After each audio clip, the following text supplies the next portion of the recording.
الله وبركاته. إن الحمد لله نحمده ونستعينه ونستهديه ونستغفره ونعوذ بالله من شرور أنفسنا وسيئات أعمالنا. من يهده الله فلا مضل له ومن يضلل فلا هادي له. أشهد أن لا إله إلا الله وحده لا شريك له وأشهد أن محمدا عبده ورسوله صلى الله عليه وعلى آله وصحبه أجمعين. رب اشرح لي صدري ويسر لي أمري واحلل عقدة من لساني يفقهوا قولي. اللهم لا سهل إلا ما جعلته سهلا وأنت تجعل الحزن إذا شئت سهلا. نقول بالله التوفيق. الحمد لله. Pertama-tamanya kita memanjatkan kesyukuran dan terima kepada Allah Azza wa Jalla di atas taufik dan hidayahnya kepada kita. Kita masih lagi boleh beribadah kepada Allah dalam keadaan tenang dan aman, ya, tenteram, tidak ada sebarang gangguan, tak ada sebarang halangan. Jadi kita berdoalah supaya keamanan dan keteraman itu berterusanlah untuk kita beribadah kepada Allah. Jadi pada malam ini kita sambung lagi berkenaan dengan kepentingan menuntut petunjuk, meminta, memohon, mencari petunjuk. Ahamiyatul talabil hidayah, pentingnya kita menuntut, mencari hidayah dan petunjuk kepada Allah Subhanahu wa Ta'ala. Kata Syekhul Islam Ibn Taymiyah rahimahullah yang wafat pada tahun 728 Hijriah. Perkataannya panjang adalah, tapi saya dah terjemah di sini. Kita baca ada terjemahan dia, kan? Slide kan pada pasal sikit nampak tu. Okey. Kita sini kata Syekhul Islam Ibn Taymiyah rahimahullah, doa yang paling bermanfaat, paling agung dan paling sempurna adalah doa dalam surah Al-Fatihah. Ihdinas siratal mustaqim, siratal ladzina an'amta 'alaihim ghairil maghdubi 'alaihim waladhdallin. Ya, berilah kepada kami, tunjukilah kami jalan yang lurus, ya, yaitu jalan orang-orang yang kau telah beri nikmat ke atas mereka, bukan jalan orang yang dimurkai ke atas mereka, yakni jalan orang-orang Yahudi, ya, orang-orang Bani Israel, turunan Yaqub alaihissalam, kan, yang hari ini kita tengok mereka berperang, dan peperangan ini bukan baru ni pun, berpuluh tahun dah sejak mereka merampas, menjajah tanah orang Islam di Palestin. Dan peperangan itu berlangsung sampai hari ini, dan 2-3 hari kita tengok peperangan yang dahsyat, kan. Semoga Allah Ta'ala beri bantuan kepada orang-orang Islam yang mereka itu dizalimi, dirampas hak mereka, dianiaya hak mereka, dinafikan, penjajah datang menjajah, merampas, kan, membunuh, menawan, memperkosa dan sebagainya. Ya, mereka yang Allah sebut dalam Quran. Dan contoh kejahatan di bawah Tuhan, contoh kiamat, Allah sebut dalam Quran di mana al-maghdubi alaihim adalah, ada sepakat ulama tafsir kata al-maghdub alaihim pokok Yahudi. Mereka ni ada ilmu, ada pengetahuan, tapi kalau kesombongan mereka. Macam kita baca sejarah lah, kan. Kita baca sejarah Islam, mereka main report dan itu, kita tahu kenal, mereka main tengok lagi, mereka nak tengok betul tak sama dengan kita tersebut. Betul ni. Mereka main tengok Nabi Islam dari tempat mereka di Madinah, mereka duduk mendengar Nabi hijrah ke Madinah, mereka main tengok. Betul tak Muhammad ni yang tersebut dalam kitab kita ni? Bukan orang awal biasa ni, orang tuk-tuk guru ni mana main tengok. Betul. Betul. Bila betul, dah bawa memeranginya selama mereka masih hidup.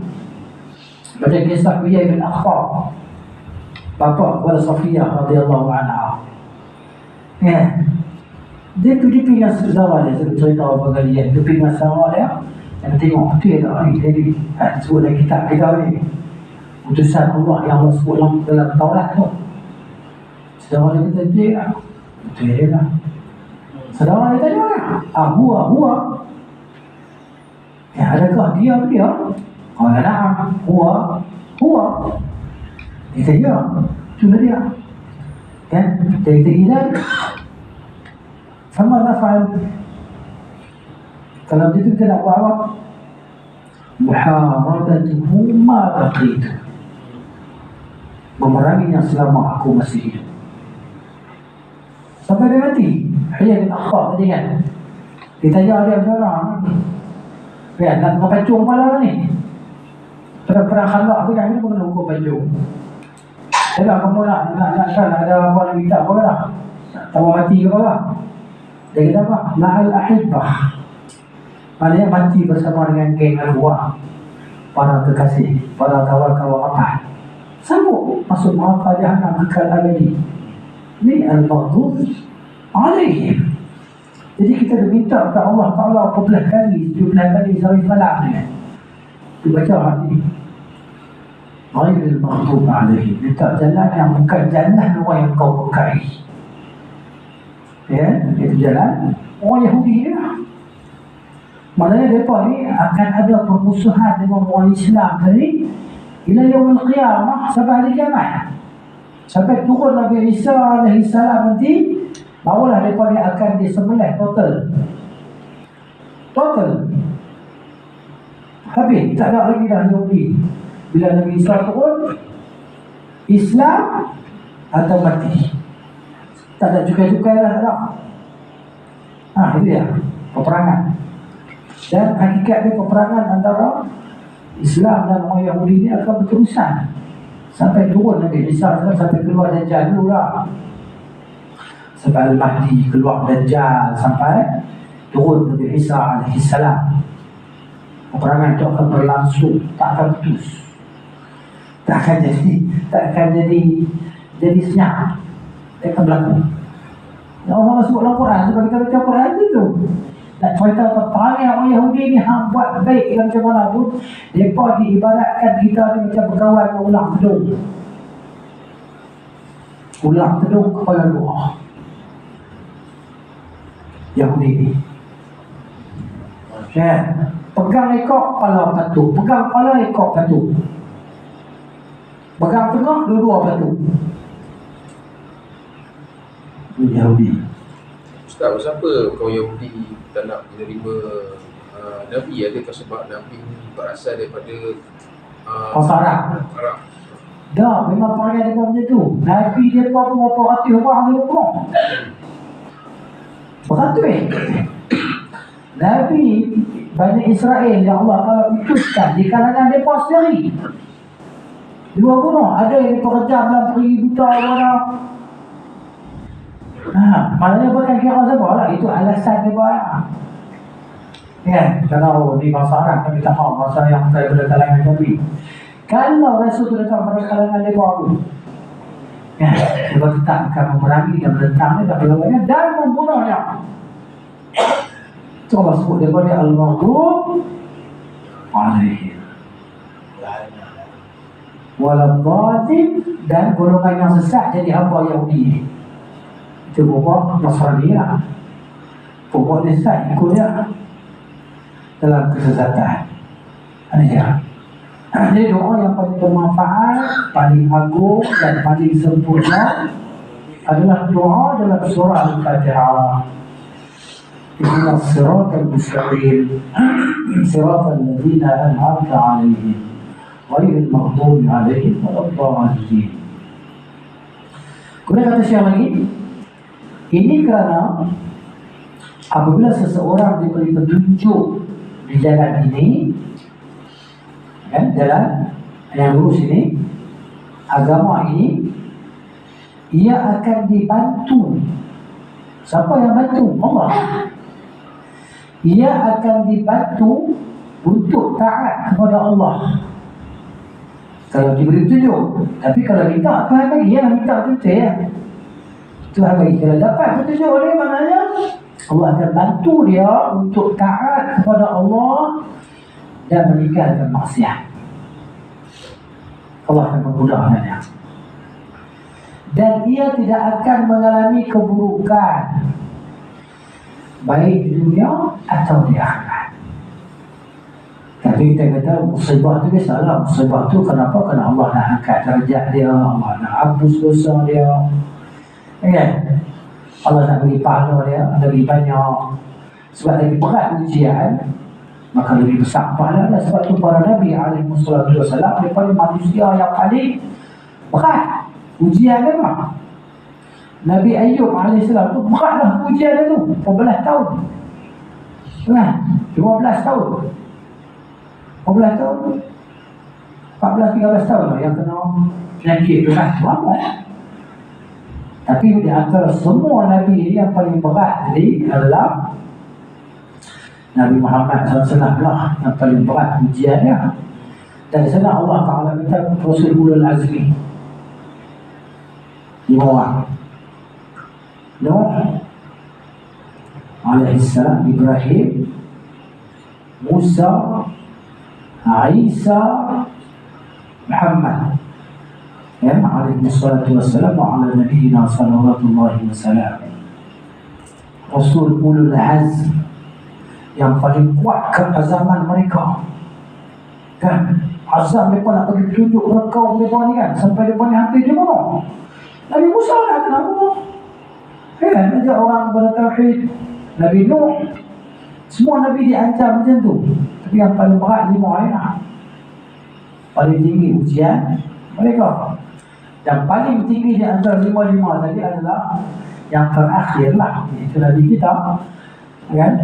Sallallahu alaihi wasallam. Ini dia. Allah tolong, Allah bantu. Kalau kita ni Allah beri taufik tunjuk kita, Allah akan tolong kita untuk mudah melakukan ketaatan, mudah nak tinggal maksiat. Mudah je nak buat baik. Kemudian yang kedua, dia kata, namun dia kata tengah lagi rahimahullah, saya tak baca yang Arab dah, saya baca yang Hafidh Musnah, kan?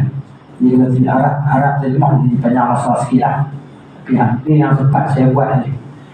Kalau ada 27 jam, saya nak 27 jam. 3 jam ada 24, tidak. Namun dosa adalah sifat semula jadi manusia lah. Sifat manusia memang pendosa. Allah Ta'ala kata, Nabi kata, kullu bani Adam khata'un. Semua anak Adam ni ada melakukan kesilapan. Wa khairul khata'in, sebaik-baik orang yang melakukan kesilapan, at-tawwabun, adalah orang-orang yang bertaubat. Jadi dosa ni sifat semula jadi kita sejak Adam alaihissalam tadi kan. Allah Ta'ala larang dia daripada mendekati, ya, wala taqrabu hadhihi syajarah fatakuna minadh dhalimin. Jangan kamu berdua mendekati pokok ini, nanti kamu jadi orang yang zalim. Maka mereka tertipu dengan iblis, mereka makan buah pokok itu. Maka fa'asa Adamu Rabbahu, ya, Nabi Adam telah mendekati Tuhannya. Tapi Allah ajar dia, ya, kalimat, beberapa kalimah, ya, fataba alaih, maka Allah Ta'ala terima taubat dia.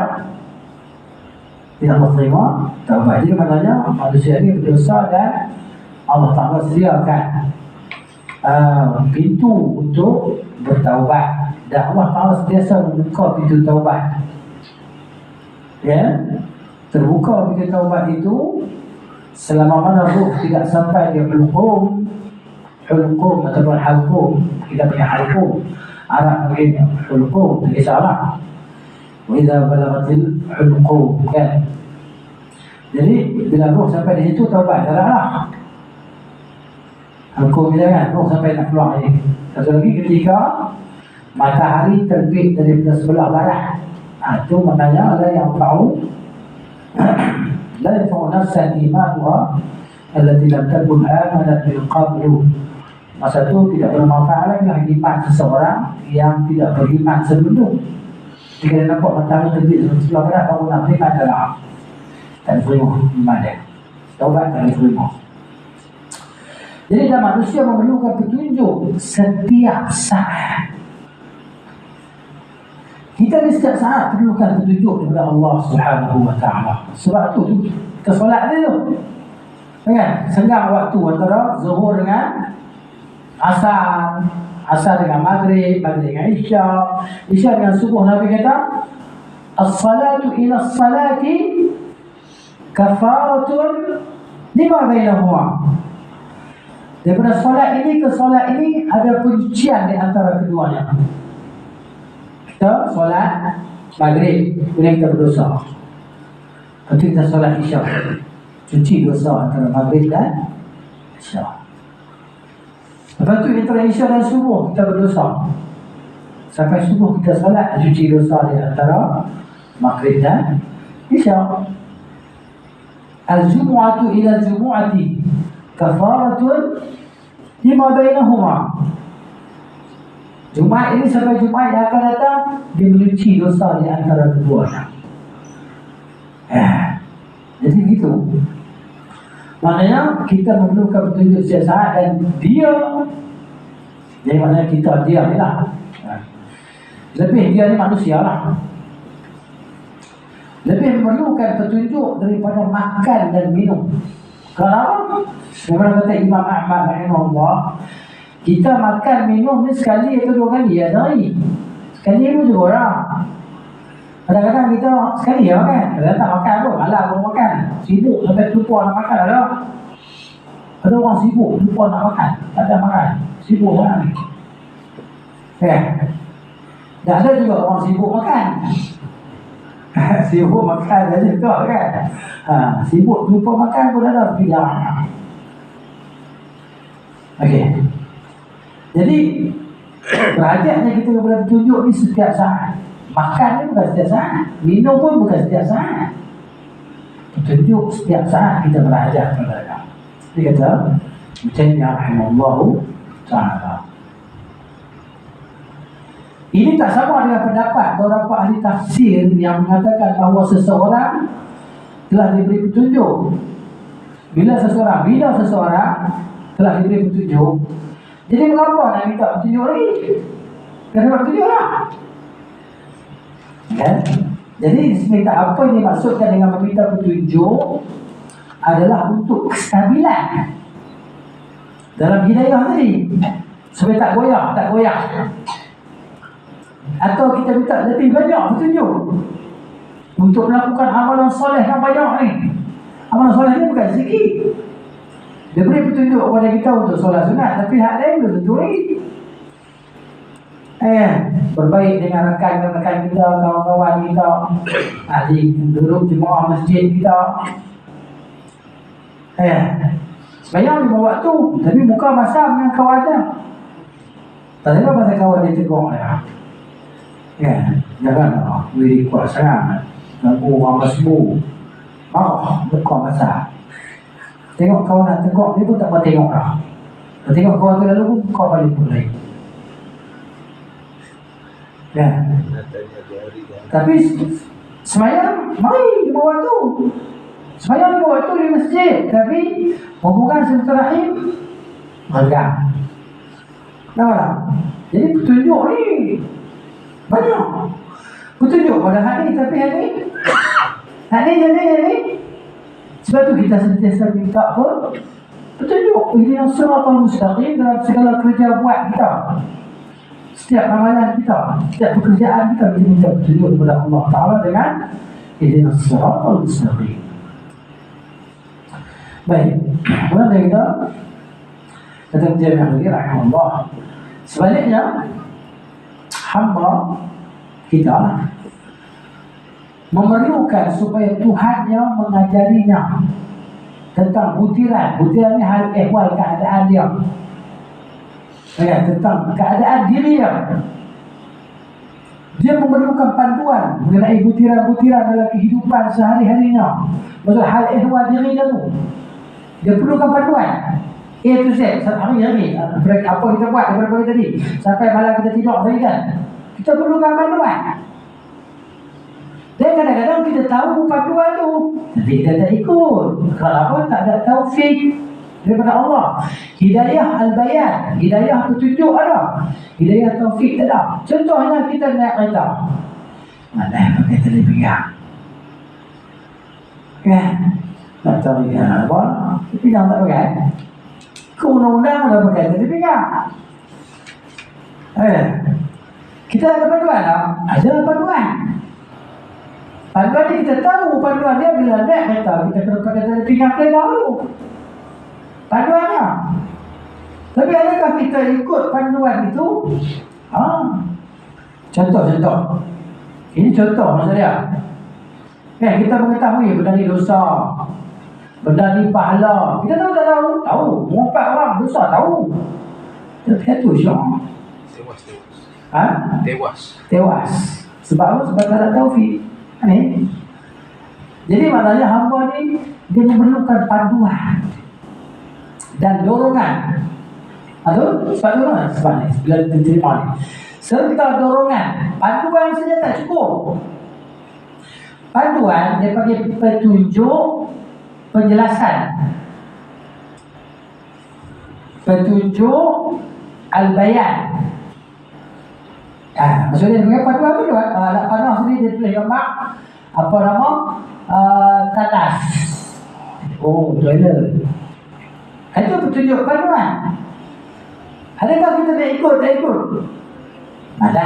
Tak boleh sedang kan? Tepi hutan tu boleh tak ikut panduan tadi. Jadi bila ada panduan, tak ada dorongan, mantap jadi ya. Mesti ada dorongan, mesti ada dua-dua. Contohnya dorongan pakai telepegang kereta. Ini tak pakai satu supri saman. Mana tahu kau boleh trafik yang betul. Assalamualaikum warahmatullahi wabarakatuh kan. Yang pertama, yang kedua keselamatan diri kita. Itu dorongan. Ini cerita agama ni dorongan kan Allah Ta'ala bagi. Allah Ta'ala mudah yang kita bahasa mudah. Bahasa ringan nak bangkit kan. Lewat dah ni kan. Ada kelas. Lewat dah ni. Kan? Cepat-cepat. Kalau mandi. Kalau mandi tak sempat ni. Tak mandi kan. Dorongan. Jadi kalau tak orang ni berdepan. Dia berdepan aku ikut kan. Itu tak ada dorongan hari itu. Dia ada taufik. Jadi dia ada hidayah. Tapi tak ada taufik. Kena faham tu beza dua tu. Kena faham ya? Beza dua ni hidayah dan taufik kena faham. Mungkin kebanyakan kita ada hidayah. Dia tahu di surau ada sembahyang jemaah. Dia tahu di surau ada kelas kajian tafsir. Ada hidayah. Tahu. Tapi tak ada taufik. Tak dapat. Dorongan hantu Tuhan tak bagi tu, Tuhan bagi orang ni, mereka dia tak dapat. Tak jatuh kat dia, tak main kat dia. Tak masuk dalam hati dia. Tuhan bagi orang lain. Jadi mana? Tak ada taufik ya? Tak nak rasa. Itu maksud dia. Nak buat kebaikan tadi. Contoh. So, dari sini serta dorongan untuk melaksanakan amalan tu lah. Di sini saya tunjuk dia pun tak ada doa. Tak pernah tak orang sini. Okey. Sebab itu pengetahuan itu sendiri tidak mencukupi. Ramai orang ada ilmu. Orientalis. Tahu tak orientalis? Orientalis ni orang barat yang belajar ilmu-ilmu Islam. Dia paling pandai dari kita ni. Apa nama? Wimsings. AJ Wimsings, orang Belanda. Dia tulis kita kamus hadis. Kanzul Ummal 20 jilid. Orang Belanda, orang Perancis AJ Wilson. Google dia buat. Kitab dia Kanzul Ummal, ditahqiq oleh Muhammad Fuad Abdul Baqi rahimahullah ta'ala. Yang tulis tu orang putih. Kamus hadis. Apa makna kamus hadis? Sejenak kita pun tak tahu kamus hadis tu apa. Yang kita tahu dictionary English, Melayu, Melayu English. Kamus hadis ni apa? Benar kamus hadis.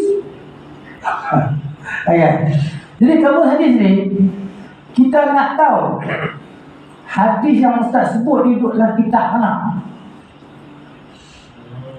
duduk dalam bab mana, berapa orang yang riwayat ni dalam Al-Bukhari ke, Muslim ke, Nasai ke, Ibnu Majah ke, Ahmad ke, Malik ke, Baihaqi ke, apa ke. Jadi kita boleh tahu kamus dulu, zaman dulu tak report lah WISIN, nama dia WISINK ke apa. Saya tak ingat, saya kena check boleh. Dia ada tulis dalam ni AJ WISIN kan. Abang tulis Kanzul Ummal ya. Kitab Kanzul Ummal. Tapi dalam bahasa Inggeris dia apa saya lupa lah. Kan? Tak apa, saya sesuai jalan ni. Ada dalam yang apa nama yang tulis kan, kitab tentang Mu'jam Fahras hadis. Itu ni Kanzul, keluar Kanzul orang tahu arti video. Nah, contohnya orang putih buat macam ni. Dia buat ni ilmu memang kita. Dia pun ada hidayah, taufik tak. Dia bukan masuk Islam. Mereka yang belajar Islam ni ada beberapa tujuan. Di antara tujuan mereka nak rosakkan Islam. Dan di antara tujuan selainnya, suka cari ilmu, suka baca. Dia ada yang mu'tadil, jenis-jenis orientalis yang mu'tadil ni kan. Yang mereka ni bukan tujuan mereka nak rosakkan Islam, tapi dia nak baca, nak tengok, nak buat perbandingan. Dia tahu Islam betul, tapi tak ada hidayah dalam Islam ni.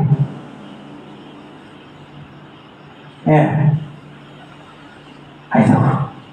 Dan ceritanya orang kepiang tadi itu dia ada ilmu. Sebab itu dia kata pengetahuan itu sendiri tidak mencukupi jika Allah tidak menjadikannya mendorong untuk bertindak mengikut ilmu yang diberikan.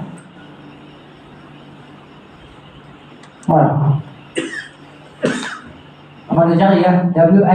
WINSEICK. Orang Belanda.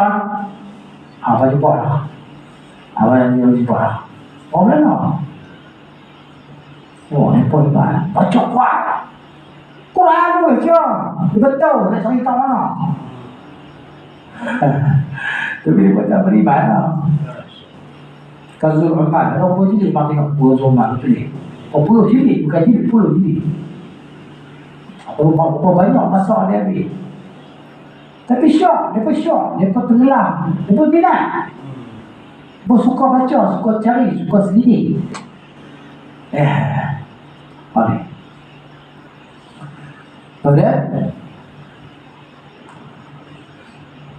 Baik, jika tidak, ilmu itu akan menjadi hujah terhadapnya.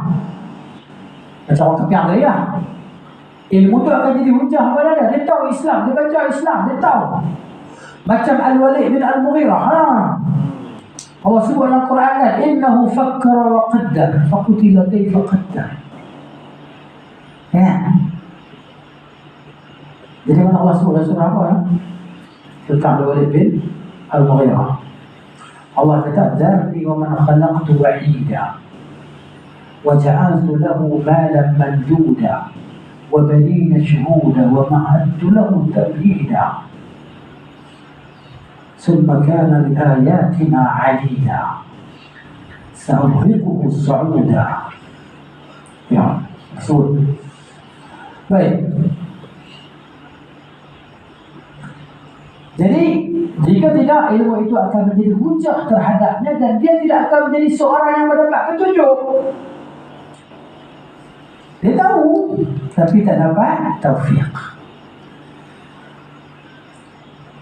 Hamba yang kita lah memerlukan supaya Allah menjadikannya mampu untuk bertindak mengikut kehendak yang baik tersebut, yang taufik tadi. Ini kita berhajat kepada taufik. Ini slide yang terakhir. Saya tak nak buat banyak, tak ada. Ya, kita kalau tak ngantuk dia, tapi mata lu ngantuk dia, tu jam. Perut berlapar. Dia betul lah, tak boleh makan dulu dia. Baik. Oleh itu, dia kata, seseorang tidak akan mendapatkan petunjuk kepada jalan yang lurus,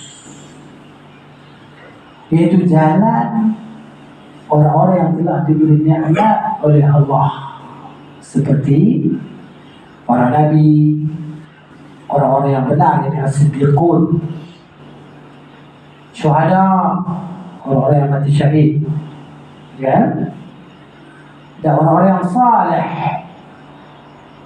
Jadi dia tidak akan dapat petunjuk ni, ya, jalan yang lurus ni, jalan yang Allah bagi nikmat ni, kecuali dengan ilmu. Dia bermula dengan ilmu, tapi belum tentu bila ada ilmu itu dia akan terus dapat petunjuk. Belum tentu. Kalau Allah tak nak bagi petunjuk, tak dapat taufik. Macam AJ Winsing tadi lah. Contoh banyak lagi, kan, apa nama orientalis kalau kita belajar apa nama tentang mereka yang belajar tentang apa nama ilmu perbandingan agama ni, kan, ada yang hak bagui, maksudnya dia bukan nak kenat, ada yang kenat pun ada. Tapi itulah dia usaha dia bawa kita ambil amal, memudahkan kerja kita, kan. Allah Ta'ala maknanya mudahkan kerja orang Islam ni di tangan orang kafir. Dia pun buat payah-payah, kita ambil manfaat. Saya pun ni lah, kan. Saya ingat bukan orang Islam buat pun, tapi kita yang ambil manfaat.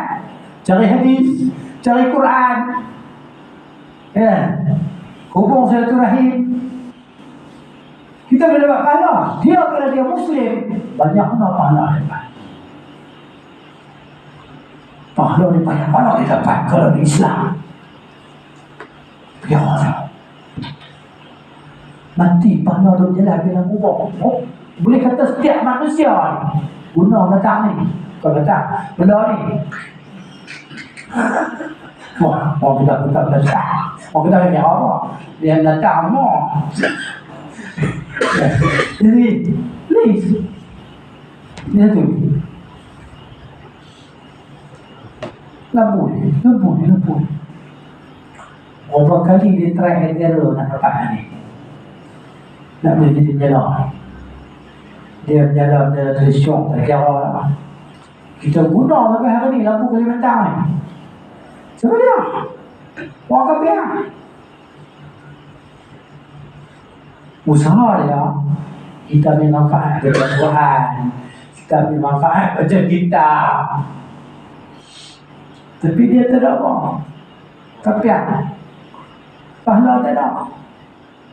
Walaupun dia nak ikhlas, nak tolong orang bagi cerah. Kalau orang Islam, pahala dia banyak mana dia boleh. Macam orang buat laptop, buat komputer ni, yang mana pahala itu boleh kalau dia buat Islam. Tentang petunjuk dan hidayah tu, macam contoh Huyai bin Akhtab yang itu dia ada hidayah tapi tak ada petunjuk, tak ada taufik. Jadi kita kena beza, hidayah pun petunjuk, taufik pun petunjuk je lah, kan? Tapi kita kena beza bahawa hidayah ni dia tahu, maklumat ada. Taufik walaupun tahu maklumat tapi bantah dengan sebab sombong, dengan sebab tak mahu dia dapat. macam Abdullah bin Salam tu dia dapat petunjuk dan dapat Ya, kita semua ni ada hidayah bayan, hidayah penjelasan ataupun maklumat. Kan? Orang Islam ke orang kafir kan dia ada maklumat. Dia boleh tengok TV kan. Orang ada ceramah dalam TV. Dia ada maklumat tapi dia tak ada taufik, petunjuk, dorongan. Taufik ni petunjuk, dorongan. Tuhan buka hati.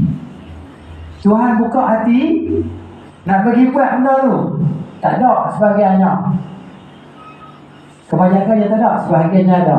Macam kita hari ni lah, Tuhan buka hati kita nak main sini. Kan? Pak Haji sebab tu pun, ada kulanya jom kita ni. Lemuk kalau badan lemuk sikit. Kalau lebih panas jadi. Kan? Maksudnya kita saja tak kopi lah, saja kan. Saja tak kopi, contohnya. Jadi kita tak ada taufik waktu tu. Mungkin waktu 2 depan kita ada taufik, mungkin. Taufik ni apa? Petunjuk dorongan. Dorong. Kita nak dorong, kita nak tengok macam mana lagi dorong lah. Dorongan, ada bahasa Kelantan. Galakkan. Allah Ta'ala bagi galak, bagi hati kita dengan semangat. Hati lembut, rasa semangat nak buat benda baik itu. Kita pun buat. Hati dia panggil petunjuk taufik. Yang satu lagi petunjuk penjelasan. Petunjuk penjelasan ni orang Islam pun ada, orang kafir pun ada. Kan? Mereka orang tengok hutang riba lah. Siapa nak penjelaskan dia apa? Kan? Yang sampai penjelasan, mereka ni tak ada alasan nak depan Tuhan. Kalau tak ikut, memang mau kerja anak. Ya, kalau sampai penjelasan tu. Penjelasan pun maknanya hidayah juga. Taufik pun maknanya hidayah juga. Sebenarnya kita nak beza dua tu bagi faham. Boleh lah, boleh. Muslimat belakang boleh faham. Tak faham, saya ulang lagi. Tak salah kan. Kita nak faham ni, dua petunjuk ni. Petunjuk yang pertama, kan, semua dapat yang sampai kepada mereka seruan Rasul. Abu Jahal dapat, Abu Lahab dapat, Abu Talib dapat. Kan? Siapa dapat penjelasan? Siapa jelas? Rasulullah yang jelaskan dia. Inilah dia agama yang benar. Kena tinggalkan berhala-berhala, sembah Allah Ta'ala saja. Dia pun dengar. Sampai dekat dia. Tapi dia pun bantah. Tak mau ikut. Kenapa? Kerana dia pun tak dapat petunjuk dorongan, taufik daripada Tuhan. Tuhan tak mau bagi taufik dekat dia. Tuhan tak nak bagi taufik dekat dia. Pasal apa? Tak tahu. Ikut suka Tuhan. Ikut suka Allah Ta'ala. Yang dia tu maha mengetahui taufik tu dia nak bagi kat siapa. Yang layak dapat tu dia maha tahu. Ya. Yang mana dia bagi ke tak bagi ke, dia tetap maha adil. Allah ni tetap maha bijaksana. Allah ni maha adil, maha bijaksana. Wah, berat ke? Berat ke ringan? Boleh tak? Kita boleh tak? Boleh tak? Ya. Tidak syok seorang-seorang. Dia lah cakap benda ni, orang tak faham. InsyaAllah kalau dia tak faham. Dah harap saya tukar ke Melayu pula. Ditukar ni kalau baca harap dia nak terima lagi belit-belit ya Allah. Baiklah. Ini contoh ihdinas siratal mustaqim. Azanah, ambul. Ini masalah. Pak.